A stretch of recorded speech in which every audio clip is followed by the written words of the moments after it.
Hey, what's up, y'all? It's DJ EC3, and we're back for episode 167 of Keep Grinding, the podcast. I am back with my host. Tony Donez here, guys. We switched it up a little bit. My bad, bro. Man, that's all good. That's all good. It's my good side right here, so we're all right. I think it's more engaging conversation. They see it, then we'll switch it back next week. You just want to look deep in my eyes, we bro. did. I get it, bro. I get it. I miss you, bro. Call the search party, man, because you're about to get lost in my eyes. Oh, my Lord, shit. Man. For some reason, I remember like some MV writers line and shit. Oh, I'm not gonna sing. I almost sung. D, last pod we had for What's in the Deck, we did Rhythmalism, really fun stuff. Man, it brought that album back to me where, I had a couple trips afterwards, man, and that was the soundtrack for a while, man. Dude, it took me like 3 hours to edit that thing. It still wasn't the way I wanted it, but man. Now I kind of learned my lesson how to manage the 3-man booth, but that's good. I think hopefully we have Gil back. Yeah, it was fun, man. That was something we had so much fun, man. We had some music news that's kind of big the last couple of weeks. Ozzy Osbourne passed away. Crazy, man. And I think I can't be like, I'm a big Ozzy fan, right. But just the impact of his music and he is the Prince of Darkness, dude. That heavy metal, Paranoid, and Iron Man, and Mom Coming Home, all the mainstream stuff. I guess you could say I've always been a fan of, and those are big stadium songs too, man. Definitely. Crazy Train, you hear it at games and stuff like that, and you've heard them sampled in hip hop songs. I wasn't even why I mentioned this because a lot of hip hop artists have, Let's Go with Trick Daddy, and Eminem, Going Through Changes is one of my favorite Eminem songs. That's all Ozzy, and man, rest in peace, Ozzy Osbourne, man. Yeah, crazy stuff, man. Man, you see his, TikTok? Forget TikTok. We've just been the last couple of weeks been nothing but Ozzy at his last concert with Black Sabbath. I haven't seen it, but I heard about it. That was crazy to see. The man was 81 years old. I heard it was a little sad. They wheeled him out and stuff like that. I guess, with his back surgeries, he couldn't really walk anymore. And he gave it all he got, though, man. So it was pretty cool. The thing about these artists, man, they're artists for life. Yeah. Especially like in the music business, you don't really retire. Like, you can maybe stop making new shit, but you're always a musician at heart, And me and my brother used to joke about Brentonwood. Because Brentwood, man, they would, till his last day, they were wheeling him out to shows, and he had the oxygen tank and everything. And some of that may have been because he needed the money, because those artists didn't make much money back in their days. Definitely. But also, there's got to be a love of what they do, man. They just don't want to stop. And this is like not a wrestling pod, but we're talking about like Unreal. That's a new documentary on Netflix. They're like, everything in the world kind of is chaos, but then when I get in this square circle. Yeah. You're sitting here. We're talking about all the shit we got going on right now. So, okay, now we're locked in. And, D, tell us what's in the deck today. Today we got one of my favorite MCs, Nas.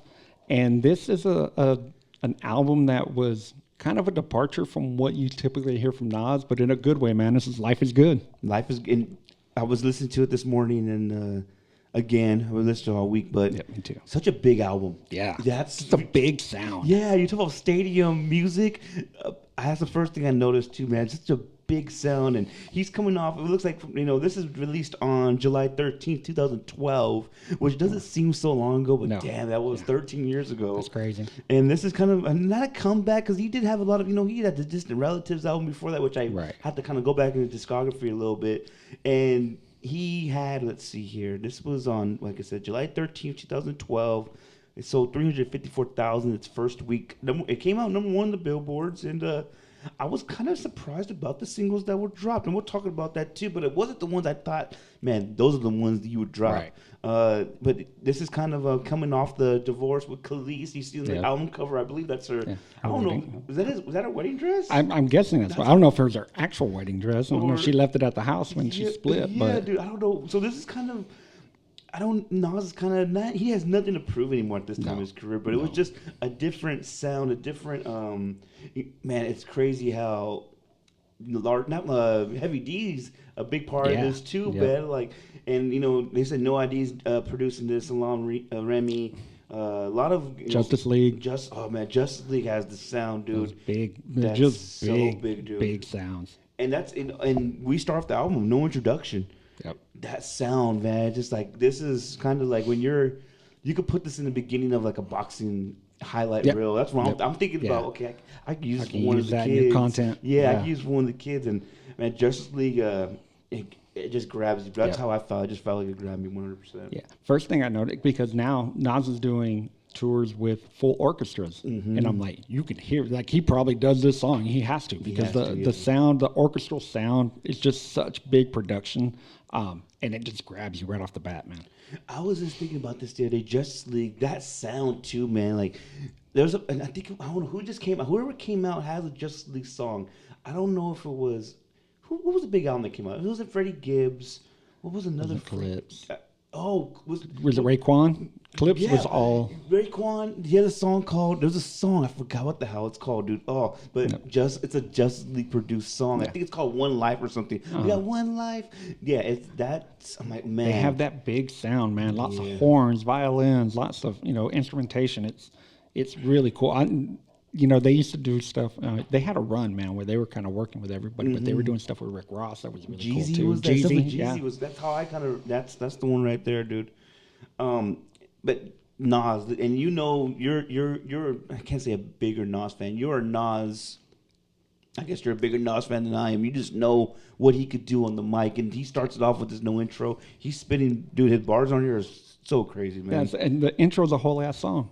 It's not an intro, like it's a song. Yeah, it's him spitting though for and he tells you right off the bat like what this album's going to be about. He talks about Khalees right off the bat. He's talking about real life shit that it's a different Nas than Illmatic, obviously. This Nas has been through a lot personal, a lot through business, a lot through hip hop. Like, so he's a different person, and he's never been one to shy away from being who he actually is. He's not trying to tell a story and put on this persona. He's just him. And that's what he isn't. He's another rapper who could really just talk, and he's just rhyming but telling stories. Yep. And the second verse is kind of like when he's talking about, I remember early morning syrup sandwiches, sugar water.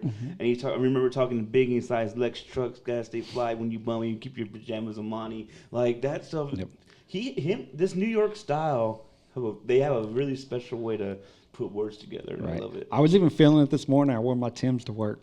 Oh, I threw the Timbs on for this morning. They're not on right now, but I didn't see the Timbs. No, when I went to work this morning, I threw on the Timbs. But what I noticed too about the first song is how he's a storyteller, but it's so simple, his storytelling. For sure. Where Biggie had so many details, and he's painting this picture with the words he's spitting, where Nas is just telling you flat out, this is how it was, this is where I was, this is who was there.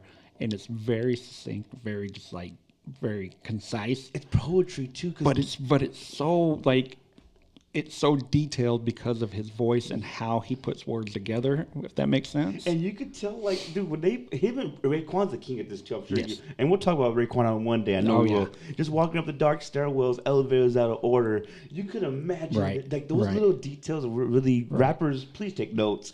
Those are the details that really make you like, man, I can visualize that shit. And where Biggie would have said, like, told you what he was wearing and told you about the lights and all that stuff, like, Nas painted that picture with just one bar. Yeah, you know what I mean? And just quick, succinct words, and it's still effective.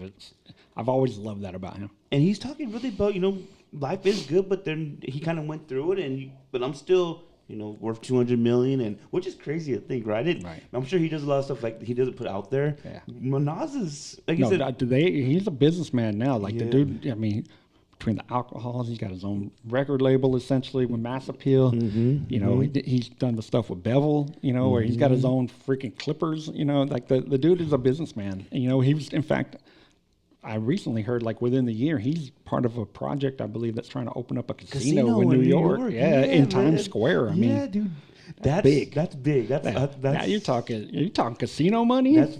That's a whole other level. And to be a minority doing that too, and down the street from where you at. Like, I don't know how far Queens is from Manhattan, but that's the Mecca right there for like that. That's a tourist. That's the tourist hotspot. Wow, that's wild, man. That's just adult shit. Like it's taking.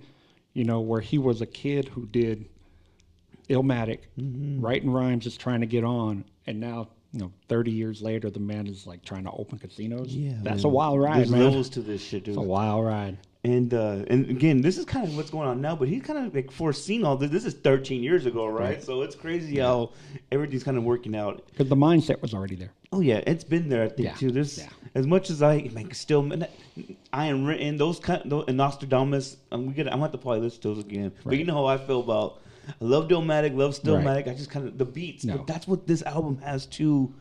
It was those. I love those bangers, dude. Right. It was. It had a big sound. And the next one's another one, dude. Locomotive. Oh God, that sample, that locomotion. Yep. Crazy. Now, when you hear the train and the tracks and the horn and it blends into the beat, crazy word. Large P, man, Large Professor. Man, dude, yeah. Large Professor and No IDs co-producing with them too. And this is kind of like Trapped in the 90s. Mm-hmm. That's kind of what I got. This is, man. And he's speaking to me directly. You know what I mean? 100%. Like my the years where I developed most mentally were in the 90s. You know, I graduated 100%. High school. You know, did all that stuff in the 90s. So that's, but he has a line in here and says, life is good because of my diamond piece, but life been good since I found my peace. Oh my God, yeah, dude. I mean, he's dropping jewels, but he's so subtle with everything. It's not like it's this big like hammer that he's dropping and everybody's like, oh. It's like you said too quick last week, like he doesn't need to yell on these big tracks. This is the big track. This is the big sound. This is the big. The way this beat is sequenced. Nas is still Nas, and he's just killing it. But it's just like, man, blunt big as a dread. I get high and forget who bled. Like those, I remember that, man. When this first came out, this is what I thought was the first single, but it wasn't. It wasn't even a single. This is the one. The way he bounces too, man. It's a different bounce. Like Nas has a different bounce, bro. And it's so smooth though. Like no matter what, because he can jump on different beats. He can, he's versatile. But it's always going to be smooth, and I think that's because he has that voice, dude. Like he can't, he has that voice that doesn't know how to be anything but smooth. And I think the way when we talk about floating on a track, he finds pockets that are just like on this man. He just makes you hype with the stuff he does, and it's some of the best stuff. I think this is one of my favorite songs on the track. Mine too. And then he Large Professor, because the locomotive, and it's Nas. Like I even rewound it and restarted it like 3 different times because I wanted to see how far into the track they left the train and the horns from the train. Yeah. And it's deep, man. It's like a minute in, and you can still faintly hear that train in the background, which is, to use it as part of the beat. Genius. That's good shit. No, that is definitely No ID, and I love my favorite line probably was the Felicia Melty part, sitting weltering hot, staggering, drunker than the cops at Tupac shot. Oof. Like, dude, what this album too, man. This is why it was my favorite Nas albums because the way it starts. This first 8, 9 songs, like, yes, sir. I remember that. I remember this vividly. The next song we have on this, Life Is Good. Let me see. Here it is. A Queen Story, man.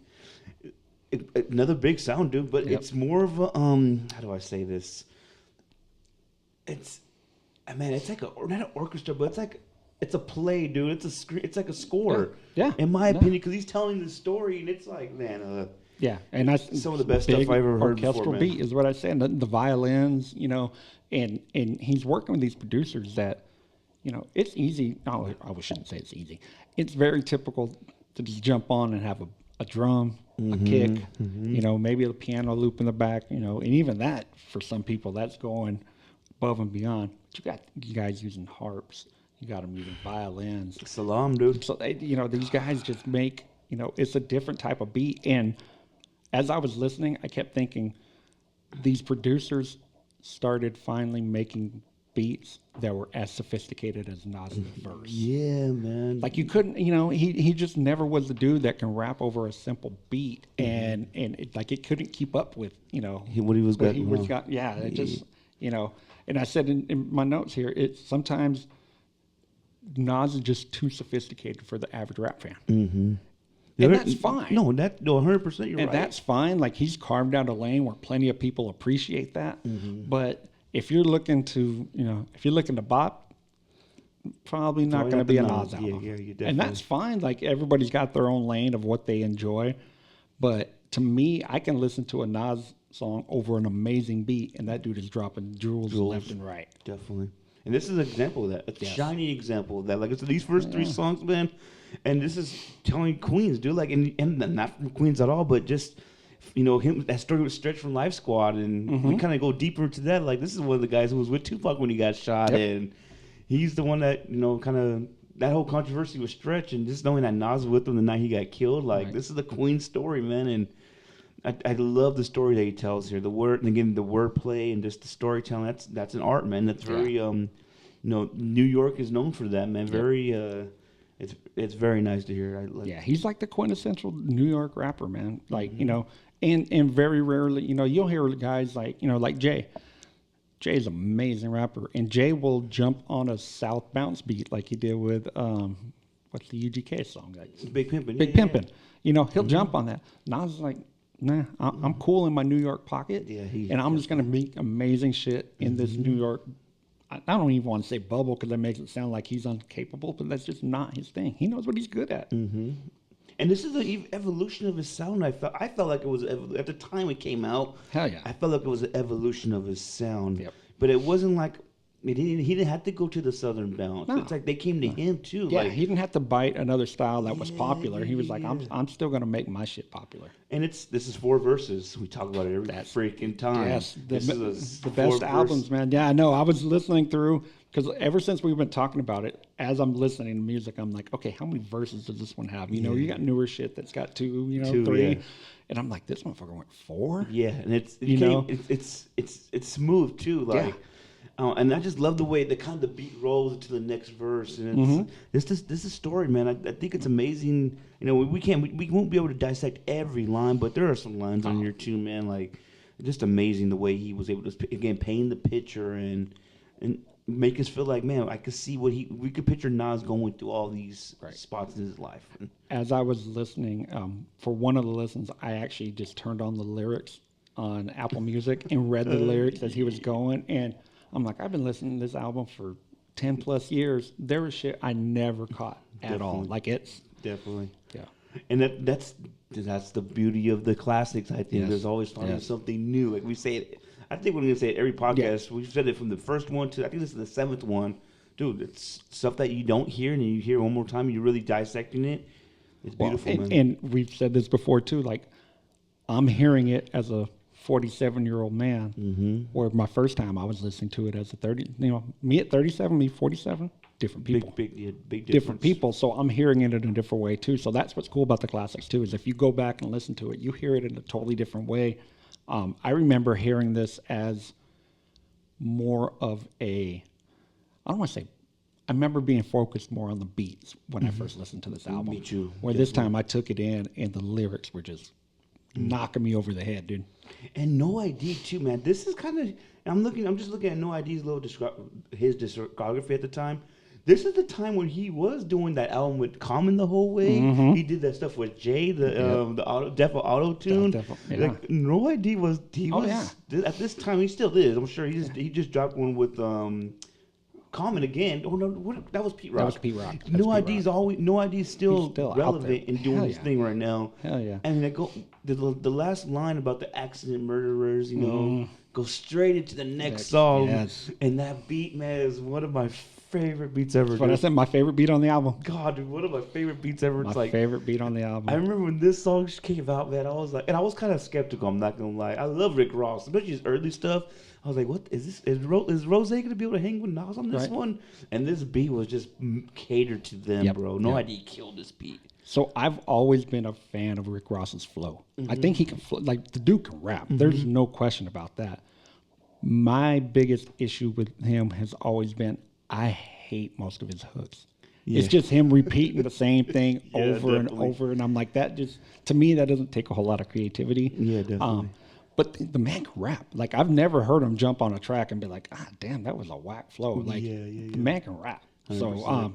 So I wasn't too concerned about him keeping up lyrically as far as his flow. It was the content. Well, the content, though, because Nas didn't let him touch the fucking hook. Yeah, no, 100%. But, the content, because, like I said, Nas comes off as, he's never going to dumb down his shit for anybody. No. So Ross stepped it up, and I can appreciate that.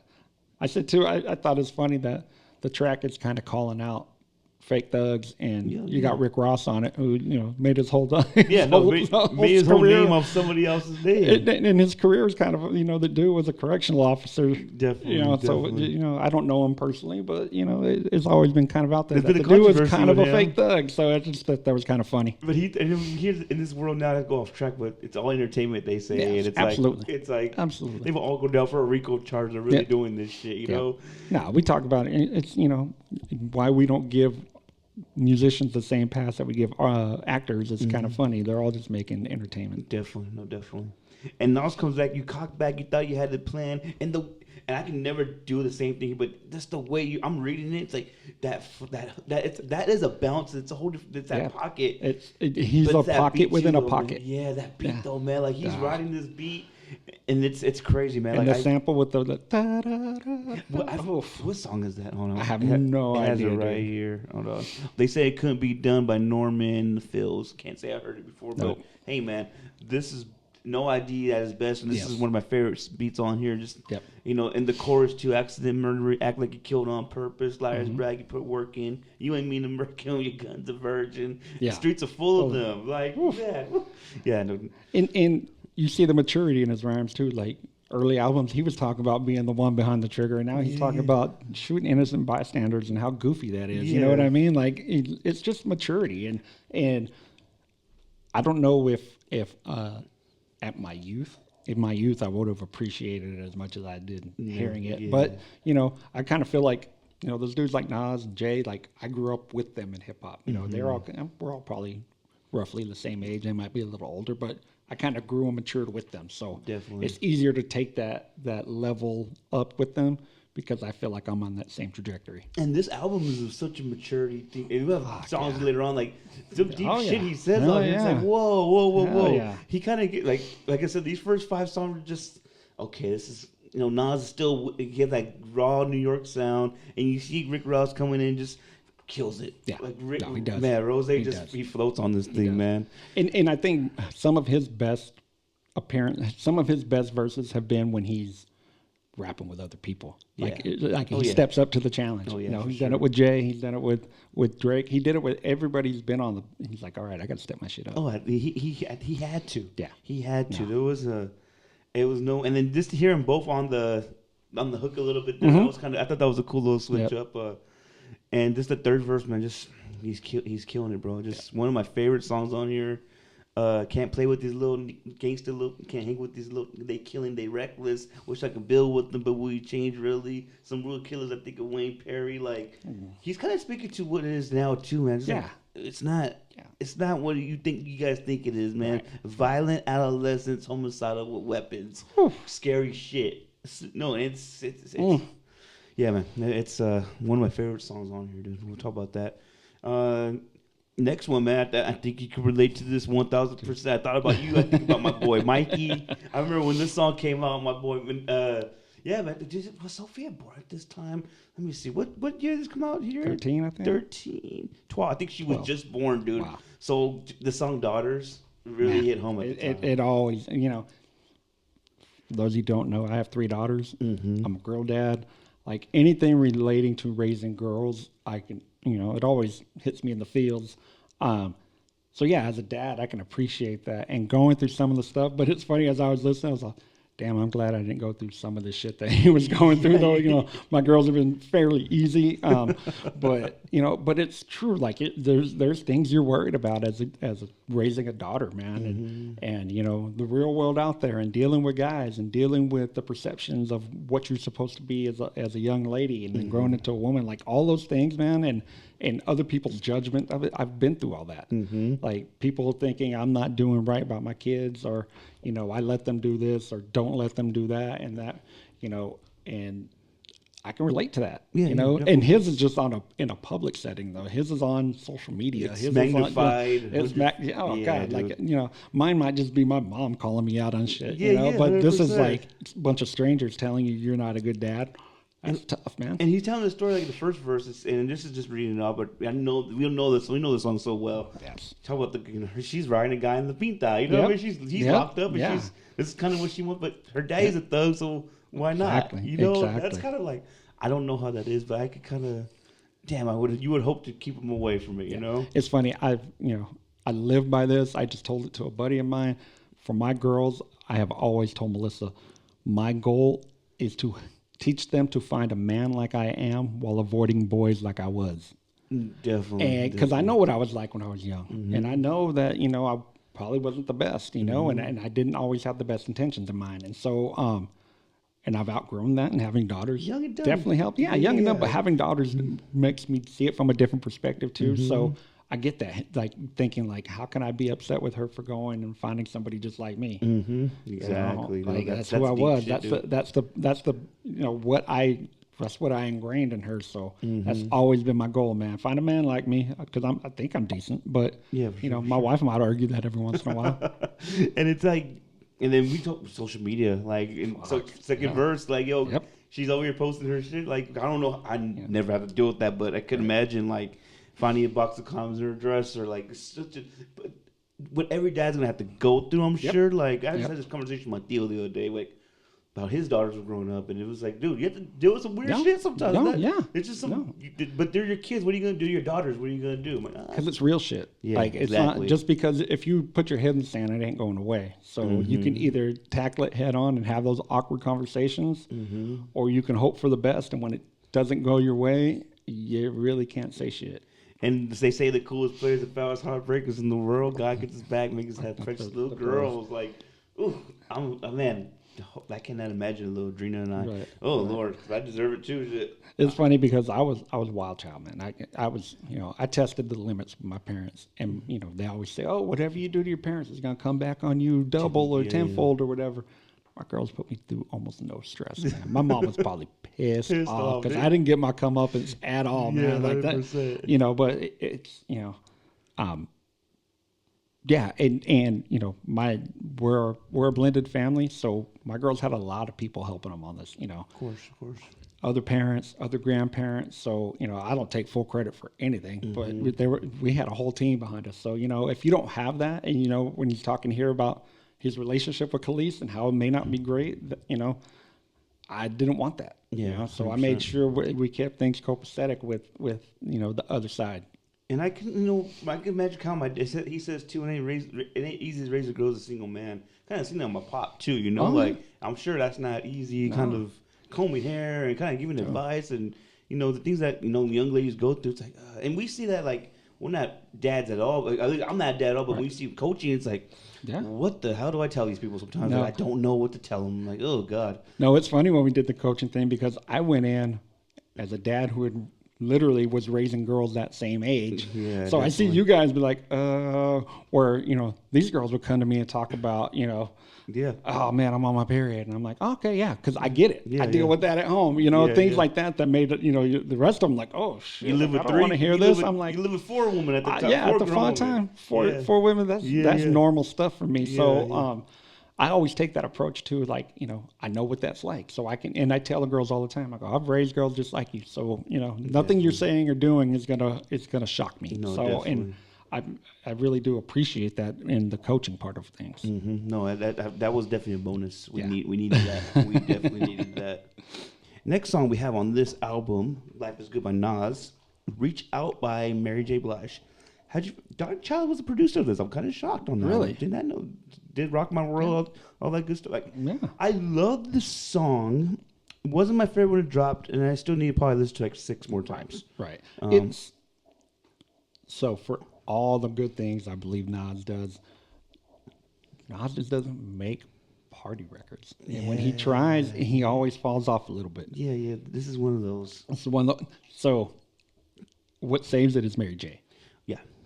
Mary J is like the female Nate Dogg. Mm-hmm. You put her on a track, you're gonna be all right. Mm-hmm. And maybe that's maybe Nas knows that. He seems like a pretty self-aware type of guy, so he probably knows. Like, they want me to make a radio joint, they want me to make a party album.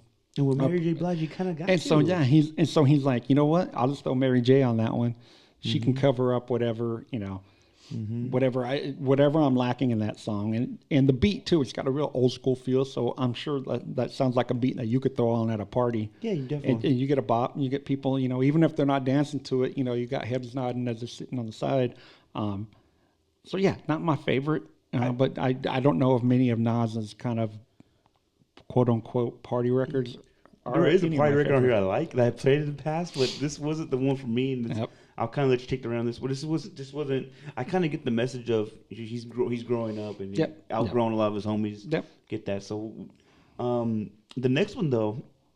So such a different vibe because Anthony Hamilton's my guy. Yeah. The World's an Addiction.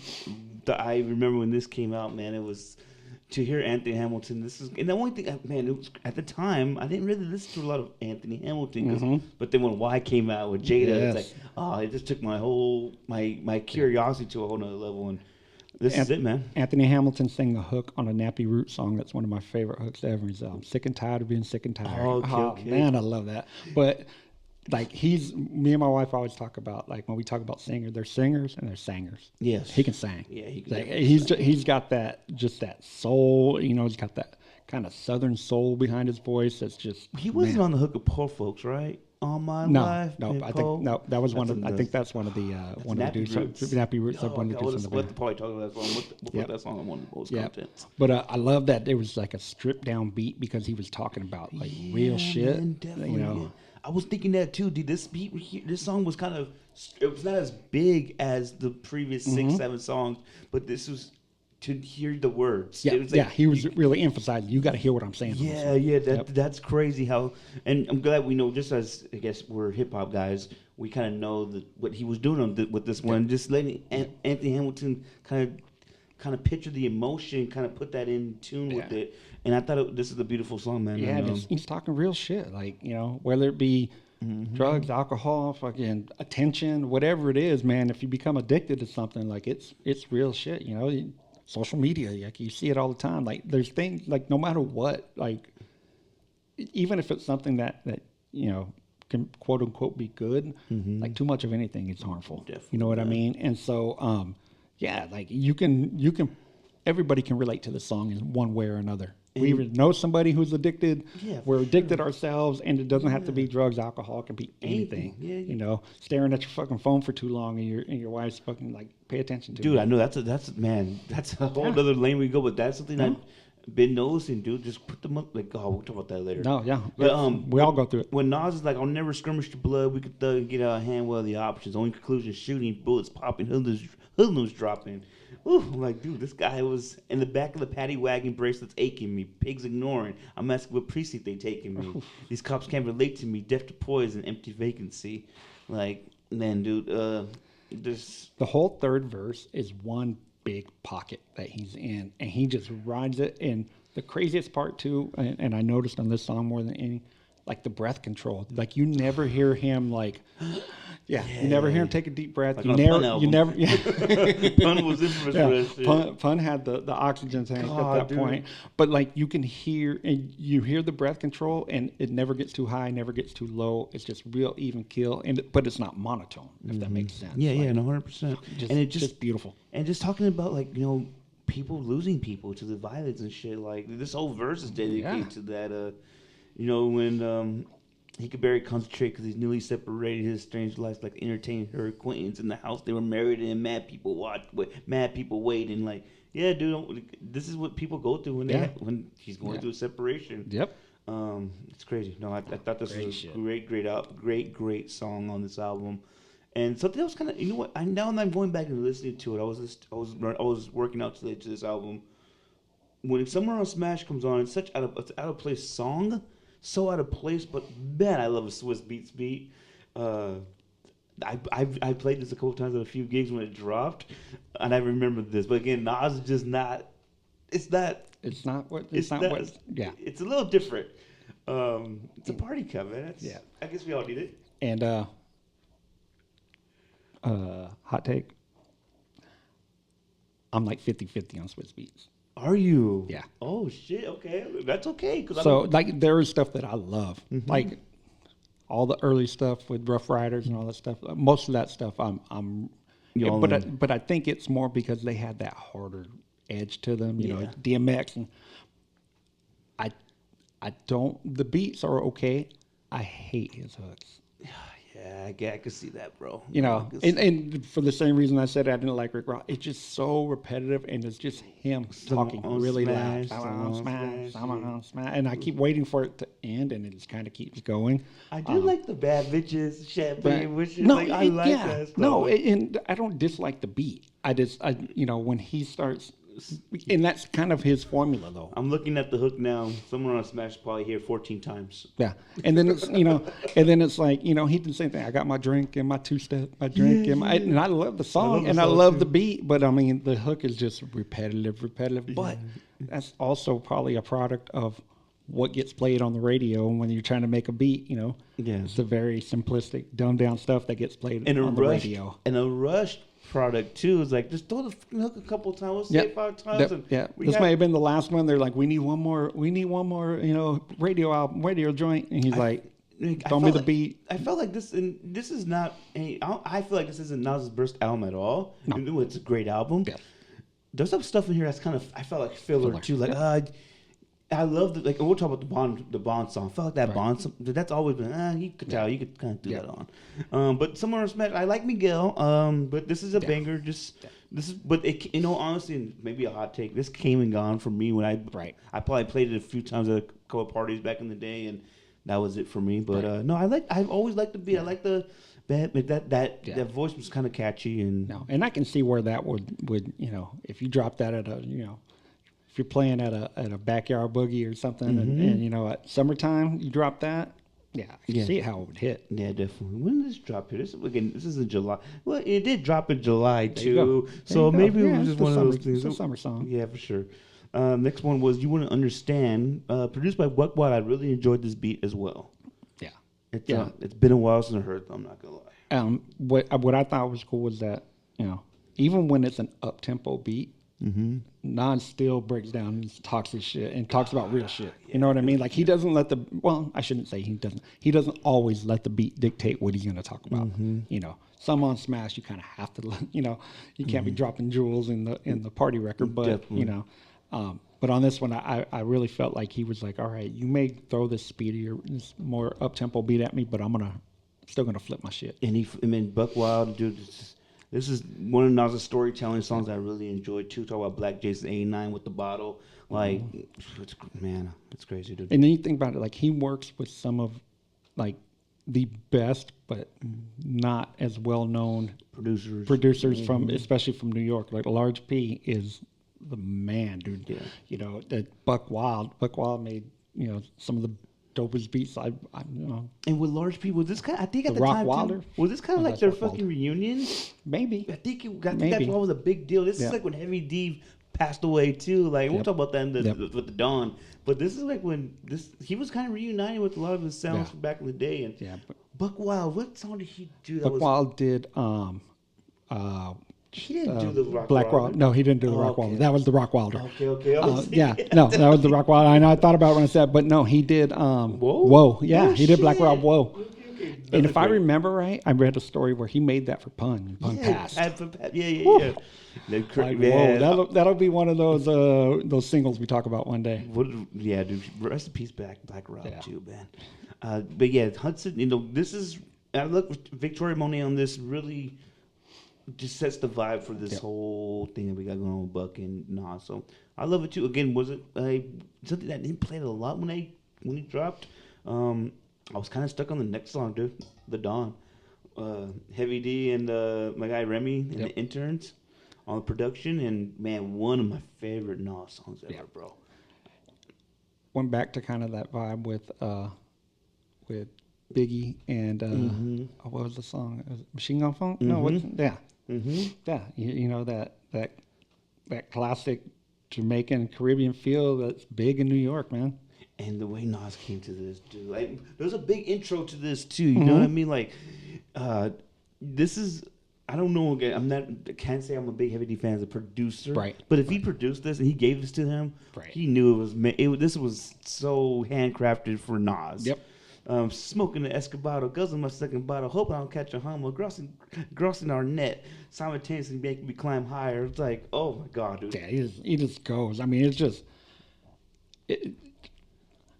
he makes it look easy, so easy, maybe that's why he doesn't get the credit he deserves. Like, in fact, he talks about that in, I think it's Back When, where he talks about, like, I don't really talk to the rap media because they never gave me the credit I deserve, essentially, is what he was saying. And, like, I get it. Like, you don't stay in the game this long. You don't have all the accolades you have without being, without being that dude. Yeah. And the rap media's never really given that. Radio's never really given that. And I think he got to a point where he's like, fuck radio, I'm just going to make what I make. Yeah, and the fans are going to just know I got this shit. Yeah. And I think, too, if you're younger, you don't realize what a big deal radio was at the time. Yeah, definitely. Like, if you weren't on radio, you weren't shit. It's equivalent to the newspaper now. Like, they're both kind of out, but back in the day, this is how if you weren't on radio, if you weren't getting your shit played on the hottest stations, like, you weren't the dude. And I didn't even understand at the point, too, because I wasn't a rapper in the 90s, but you had to have relationships with DJs and these program directors, because these are the ones who could break your shit. Yep.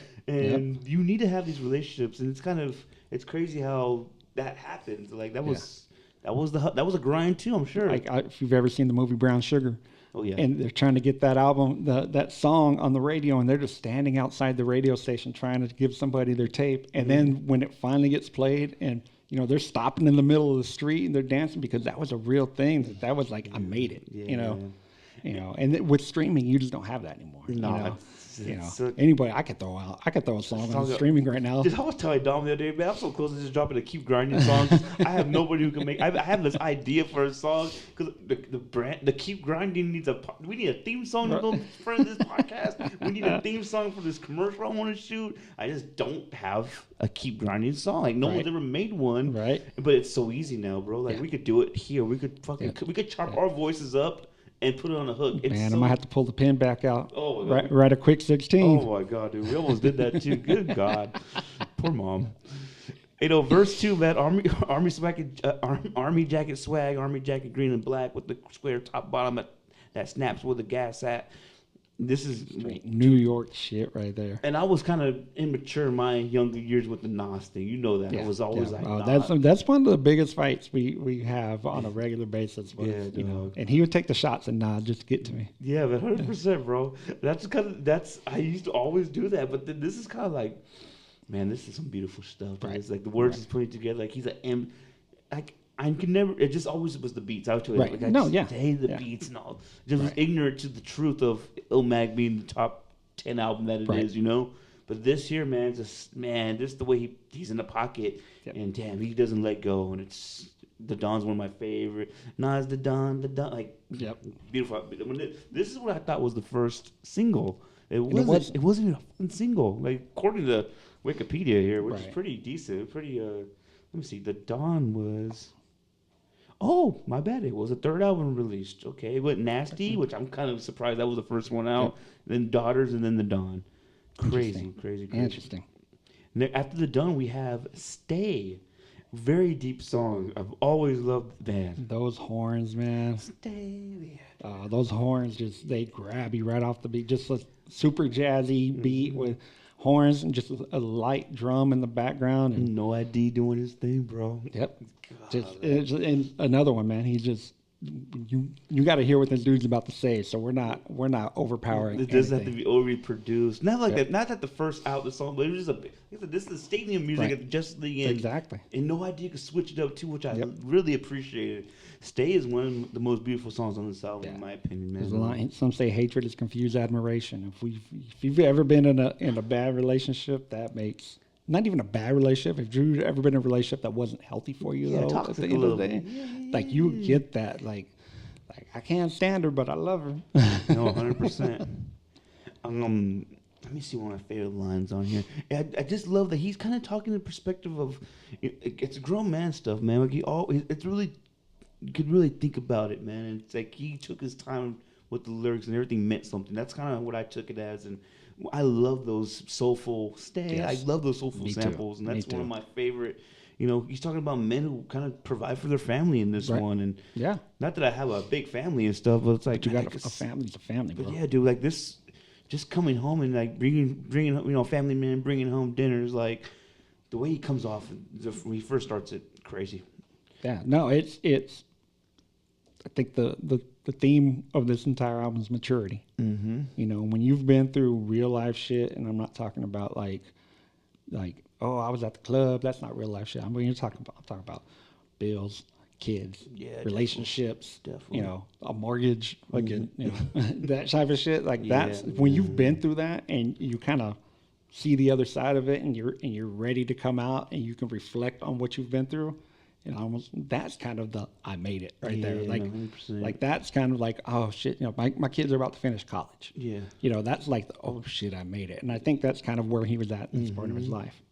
And I think just, you know, some seek fame, some seek validation, some say, hey, this confused admiration, spotlight on me. I still look 20, still get money, lady killer pushing a Bentley.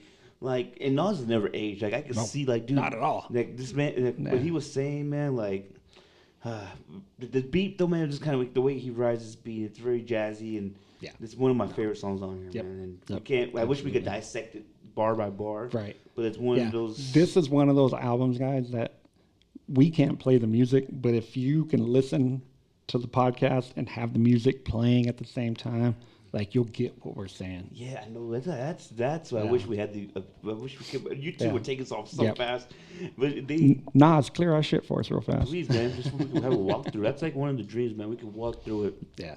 And just so many songs. You know, I noticed the other day too. Last week, whatever you do with DJ Quick, that's just not even on Apple Music. It's not. It's not. It's blank. It's taken off. I can listen to it because I have the original on my computer. But that's why I hear mine because because I don't play. If I have the album like in my Apple Music, I don't play like the Apple Music version. You got everything synced in your app. Everything, damn, dude, everything, like 70,000 songs. Yeah, dude, I wish I had that. It took like 2 weeks to convert it over when I bought a new computer. Damn, and I just had to let it run 24 hours a day, dude, and get up every once in a while and move it. I take off the sleep. The other day I was uploading all these photos. Like, let me take the sleep off. And just let that shit right out. Next song, which I'm gonna be honest, man, I never really liked the song. Cherry Line with Amy Winehouse. Maybe I'm just not. Rest in peace, Amy Winehouse. Just wasn't. I guess hot take. I wasn't a big fan of the song. Right, and that's where, dude. Amy Winehouse is big in my house. We listen to a lot of Amy Winehouse. Like that was gone way too soon. But just British, but had that soulfulness of, and that was kind of like, she was kind of like the singer of the moment for hip hop for a little while. I think she did shit with Ghostface, with Jay. Like she was, but like when she passed, I'm not gonna I was going to school at the time. And I put some of those albums on. This was doing homework, listened to it. And I respected, just never my cup of tea, you know. And I guess that's always okay. We always said that music's just gonna. Everybody has their own lane, I guess. But and I probably didn't have an appreciation for her until I got with Melissa, and that she was a big fan, so we listened to a lot more and learning more about singing through my daughter, and like the techniques and stuff like that. Like I can appreciate different things about her. But yeah, I just, great voice. Yeah, I just think she had a great voice. And this song though is kind of out of place on the album. Maybe that's why too. Yeah, but I like the song. And it's a single. It's a third single off this album, and this is kind of a post-death song, I guess you could say. Posthumous song. Yeah. So that's why it was. It was. I'm sure it would have been a big deal if she was still alive, but it was kind of like, oh man, he got that verse, right? Or got the contribution after she passed away. So rest in peace, Amy Winehouse. Again, wasn't my favorite song, but the next one, man, the last song of this album, "Bye Baby." This is my stuff, man.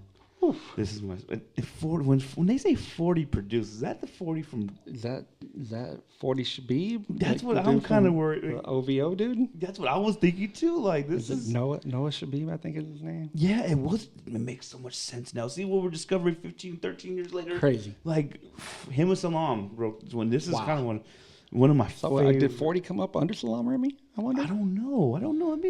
That's interesting. That'd be interesting. Let's see here. What's from Toronto? What took me most about Bye Baby was he stepped up and said, like, I was just as responsible for this shit not working. Like, not many, especially in hip hop, Not many dudes. Yeah, not many dudes are gonna handle that accountability. It's gonna be like, oh man, she fucked up, and it's all on her. Like he's like, I just wasn't. Neither one of us was good at this. So deep, we talk. You know, he's talking about counseling, fucking another woman when he was married. Yes. It's all me too. Like, actions of a demon. I'm leaving. Like, dude, this a lot of accountability here. It's so deep. And just the way that, I came up too, I never did that in my past relationships. I never had the balls to do that. Right. With my wife, I think I've told you, man, sometimes I just got to eat the bullet and be like, hey, I fucked up. Maybe not as bad as this shit, but some deep stuff, still, man, you feel horrible at times. Like, absolutely. I know. I've said shit, I've done shit, and not nowhere close to this. That's going to cause them to leave, but even like, I get defensive, dude, and I'll say shit that I know is gonna piss her off, and then afterwards I'm like, man, why'd I do that? Yeah, why'd I fuck up her day because I was having a bad day? I think we've all done shit like that, but this shows like when that's constantly happening and how it just kind of mushrooms into something out of control. And when you get famous people with money, everything escalates to a different level. I can never imagine. Yeah, that's why I don't want to be rich, man. Yeah, I'm maintaining. I don't need those problems. I don't need. Like, I feel like I don't like problems I have sometimes now. I'm not even rich. I'm like, damn, this is what more money, more problems. No matter what you're at, dude. No matter what tax bracket you're at. Nope, it's crazy. Nope, it's funny because like, dude, if I got a raise, it comes with issues. You know what I mean? 100%. Because it comes with, okay, we're gonna upgrade this, or the girls need that, or whatever. Like it's never like a raise is never like cool. I'm gonna put it in my pocket. That's what I'm like, dude. Work my ass off. I want another MacBook. I want to invest in a fucking camera. I wasn't happy with just the T7. I need that EOS RP. Had no idea what the fuck I was talking about. And I'm one of those, and I think you're saying you're the same, dude. That like if I get into something right away, I want to start with the top notch shit. Yeah, I'll learn after that. Dog. Hey man, I'm recording this with you, and I've done a couple hat podcasts and shows. Why is this motherfucker looking for rude mics? Yeah, dude. Oh man, that's what you want. You know what I'm saying? Like for my fucking little office, bro. When you do your podcast. Yes, and I'm like, what the hell's wrong with me? But that's what I do right off the bat. I am the same. I'm always looking for a way, but that comes with more money, more problems. Like, dude, I want but that just I think we want to have the best, but we work hard for our shit, and we want to kind of. It alleviates. It doesn't make us happy. It just alleviates a little bit of that pressure and a little bit more freedom. That's kind of what we all. That's what I always said I wanted to work for. And just go back to the song. Like I feel like there's times too. Not to put my business out there, but there's been times like my wife is trying to just be there for me, and I'm like, I don't want anybody. And I feel so horrible. I'm like, man, this is the only person who want to be here for you, motherfucker. And like, you better relax. And at the end of the day, deep down, that's the only person you want in this moment. Yeah, but definitely. Dude, it took Melissa years to realize, like, when I'm at my worst, give me like 5 minutes. Yeah, for sure. Because in the moment, I'm gonna say something stupid. I'm gonna do something I regret. I'm not gonna be a good person. But if you give me that 5 minutes to mellow out, man, like they'd be like, we can be good. But there's a line in a Brother Ali song off of goddamn, what's that album? Something Light.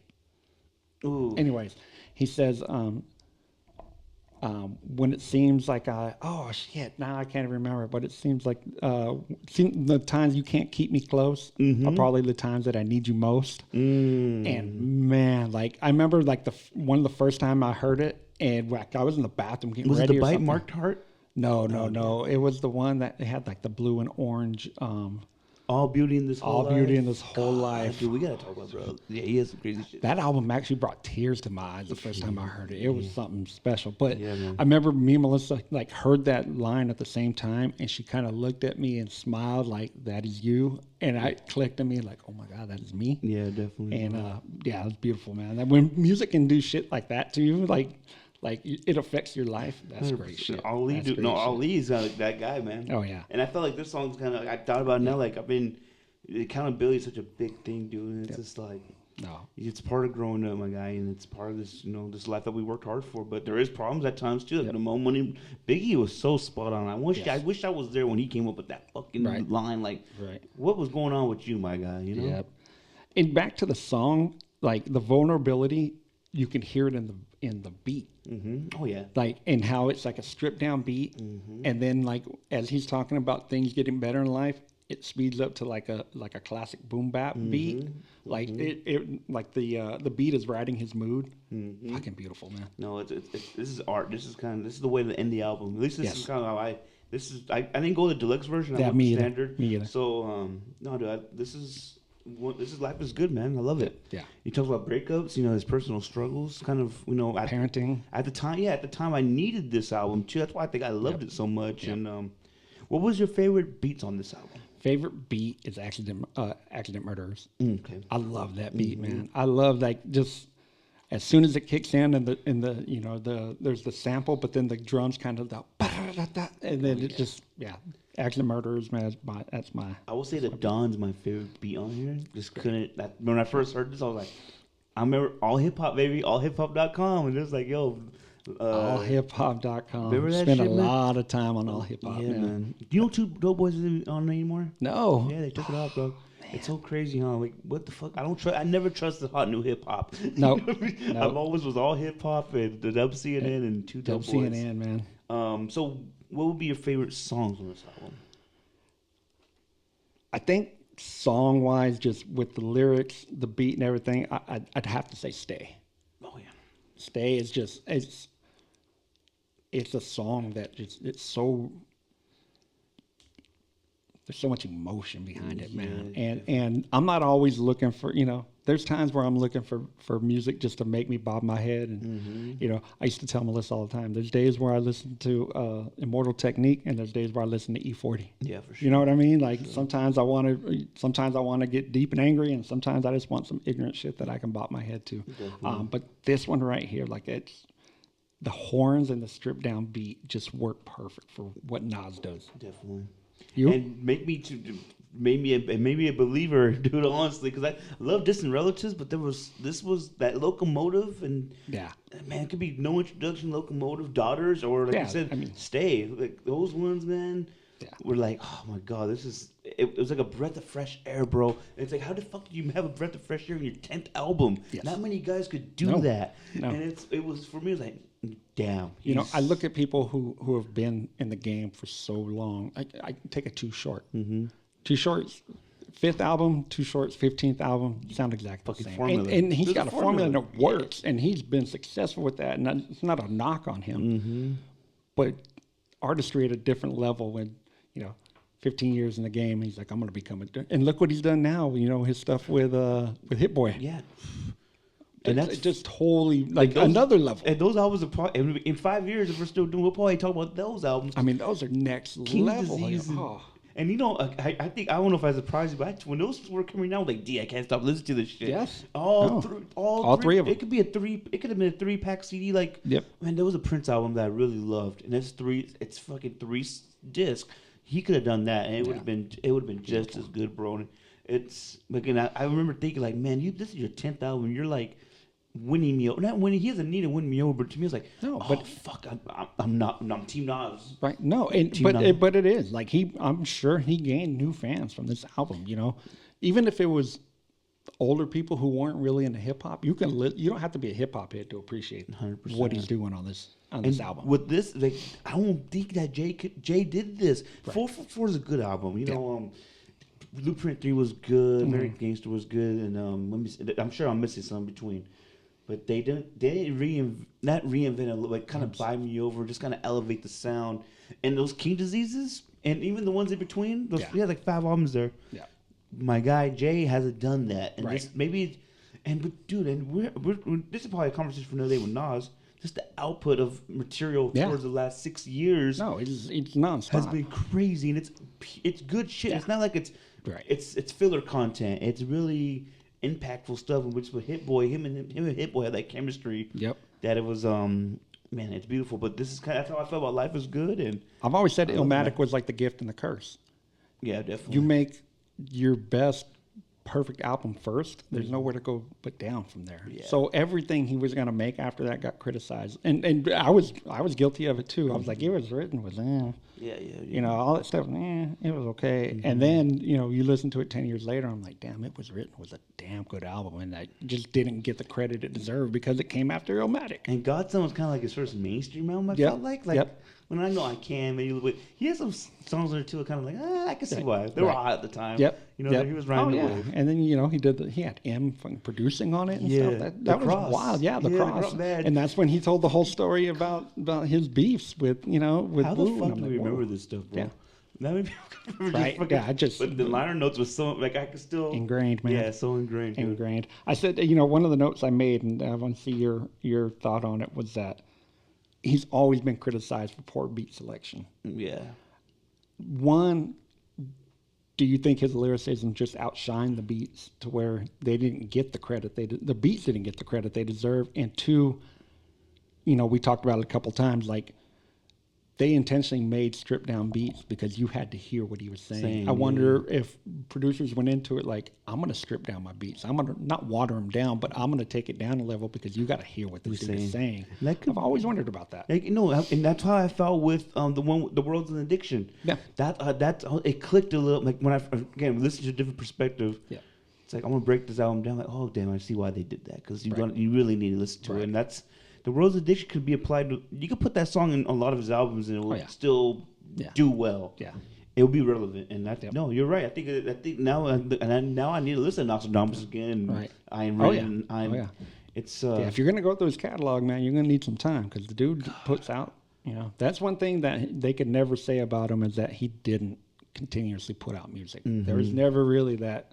You know, look at Jay. You know, what are we since 444? What are we 10 years almost now? You know, and not that he needs to or anything. And Nas doesn't need to either. But he does. Like he is a hip hop head, and now he's putting other people out. You know, he put out the Slick Rick album. You know, he put out the Raekwon album. Like this Mass Appeal thing is like, I'm gonna keep pushing the product, keep pushing hip hop, and paying homage to I'm sure Raekwon is his colleague, but when you got one of your mentors, I'm sure you're doing that. And I know like, man, X killed that album, dude. Right. But I love that Slick Rick. It was house music, bro. But to hear, but Slick Rick is an experimental guy, in my opinion. Like he can't just. What else is he gonna do? He wants to do something different. You need to. And even when Slick Rick was at his height and at his most popular, his shit wasn't just like everybody else's either. You know what I mean? Like he was a different rapper than Big Daddy Kane. He was a different rapper than KRS and Chuck D and those guys. Like he always had his own really like his own signature style and flow that was just different. You know, the big chains, the gold tooth, you know, he's rocking the fur coats and it was just different. And, you know, he was telling stories differently and, you know, it never hid his accent where we didn't have any British rappers back in the day. People are man. People just he's not. You know, and people always put him as that New York rapper. I'm sure he migrated to New York, but he's from the UK. Yeah. If you're a hip hop fan, you know he's from the UK. Like he's not really. He's a different rapper. Yeah. He's a different rapper. Let me see. Let me just put again. What's kind of put the stamp on this one was. Man, you know how long it took him 8 years to go gold on this album. Wow. What a trip, huh? Wow. But it's also at the time where streaming was coming in and, you know, people weren't buying as much, you know. They might buy a single, you know what I mean? But they weren't buying physical as often. And he wanted to do, this is a fun fact, and on this one, he wanted to do a remix of the song of Daughters. Can you guess what rapper? But he denied it because he said, bro, I already did a lot of that. Yeah.